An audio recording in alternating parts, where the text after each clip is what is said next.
পঞ্চায়েত নির্বাচনের আগে কুলপিতে খুন হয়েছিলেন কংগ্রেস কর্মী আলফাজ হালদার। সেই ঘটনায় কুলপি এবং চোলাহাট থানা সহ বিডিও অফিসে একাধিকবার অভিযোগ জানানো হলেও এখনো ৮ জন অভিযুক্ত অধরা। স্থানীয়দের দাবি, অভিযুক্তরা এলাকায় ঘুরলেও পুলিশ তাদের গ্রেফতার করছে না।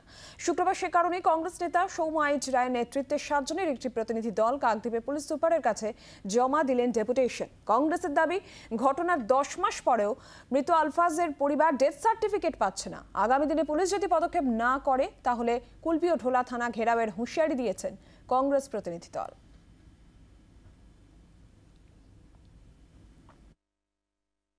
পশ্চিমবঙ্গের পুলিশ দলদাস কৃতদাসে রূপান্তরিত হয়েছে। কৃতদাস আজকের পঞ্চায়েত নির্বাচনের সময় আমার ব্লক সভাপতি খুন হয়ে গেল।